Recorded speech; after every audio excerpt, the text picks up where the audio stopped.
Some huge news to go over today is the Pittsburgh Steelers have just made a huge signing that not only has fans very intrigued, but folks, this player can have big implications going forward for the Steelers. We'll break down exactly what the signing is and discuss, of course, the impact he's going to have. But not only that, we have multiple huge injury updates, as even though it's Christmas Day, we have a ton of new updates to go over ahead of the massive game on Sunday.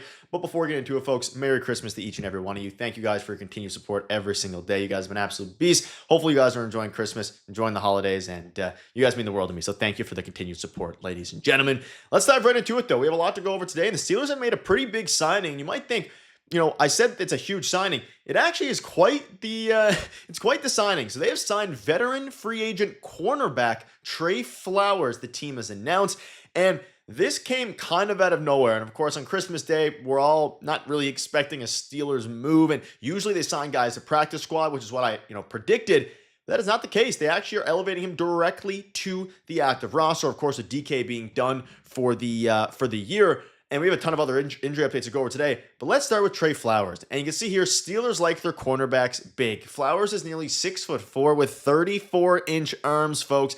Pittsburgh had pro day dinner with him back in 2018. Drafted Mason Rudolph from that class. Now they add Flowers. Cornerback depth was ultra thin, and he can play on the special teams. So multiple parts here. A, he can play the special teams this Sunday against the Browns. But B, this means that Brandon Echols is probably, and we have injury updates, we'll dive into it, is probably going to be at least very questionable heading into the game on Sunday. Now, looking ahead to, of course, a couple of other things about Trey Flowers.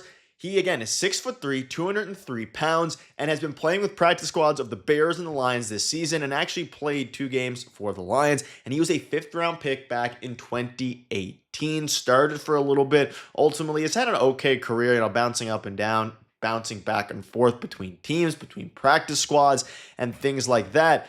But in 2024, he actually split time between the Jaguars and the Colts. And lately, this is the key part, they've been running short at cornerback with Brandon Echols being injured. James Pierre, of course, being injured as well. Because we all know, Jaylen Ramsey to move back.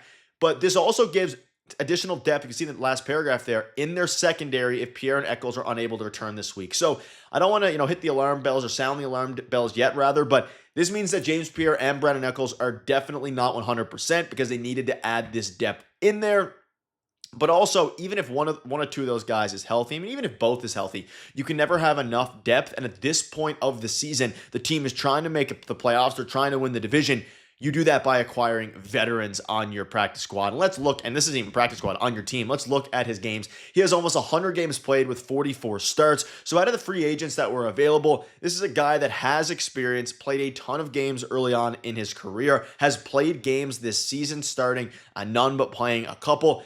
I don't hate the signing. And again, I sound like a broken record. If you follow the channel, I always say these are signings that at the time, and this is usually applicable to practice squad guys, but at the time don't seem like massive deals. But then when they actually go out and make an impact, whether that be on the special team, whether that be on, of course, it was starting like Dylan Cook, then you start to think back, oh, this was a signing that in the moment I didn't think was very important. Every sign in the NFL is important. And this one's a huge one because he's actually going to be directly added to the active roster.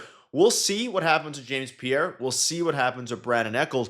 But at the end of the day here, he is going to be playing in some capacity, we assume, on Sunday, or at the very least, he's going to be active depending on how Pierre and, of course, Brandon Echols feel. So let me know down below your thoughts on that. Nothing, nothing too crazy in the sense of them signing an elite player. But again, you look at the secondary here. James Pierre questionable, Jaylen Ramsey questionable, Brandon Echols questionable. Dante Kent obviously gone. So now Trey Flowers is kind of your, third string cornerback right now. You have Joey Porter Jr., you have Asante Samuel.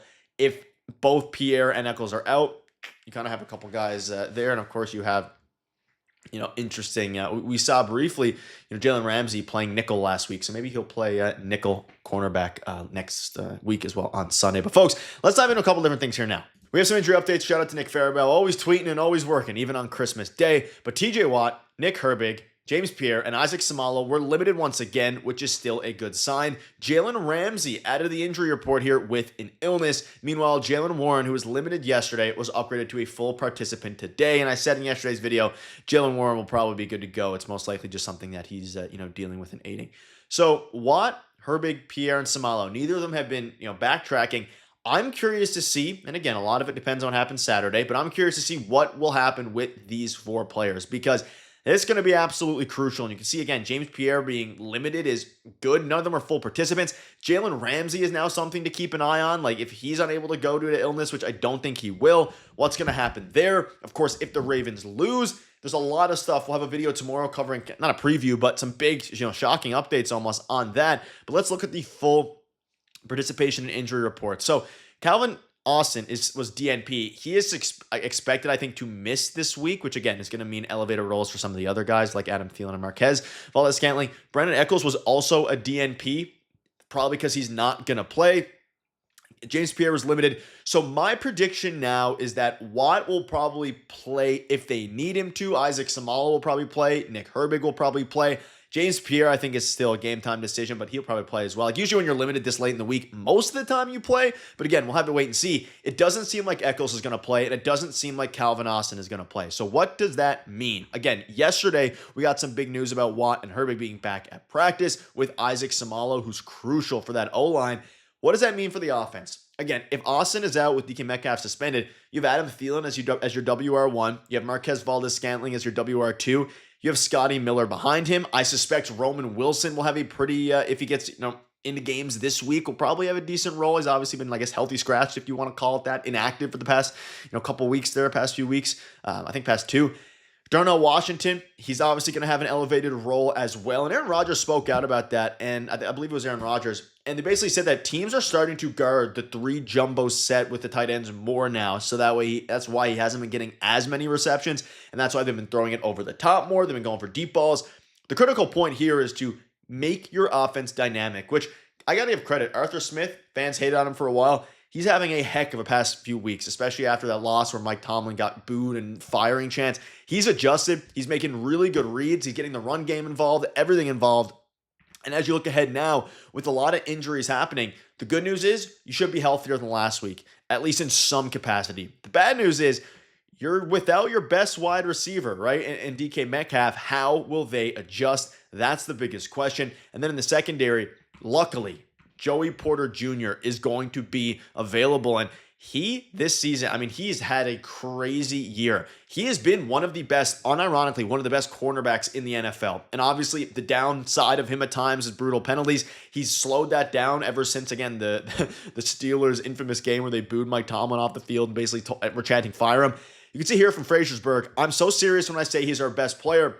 You can argue he has been the best player this year. The key is going to be for him to keep it up. So let me know down below what your thoughts are on all this, folks. You guys have an absolute beast of the support. Hopefully you're having a Merry Christmas, and we're going to keep you up to date every step of the way. Thank you guys for watching. I'll see you in the video tomorrow.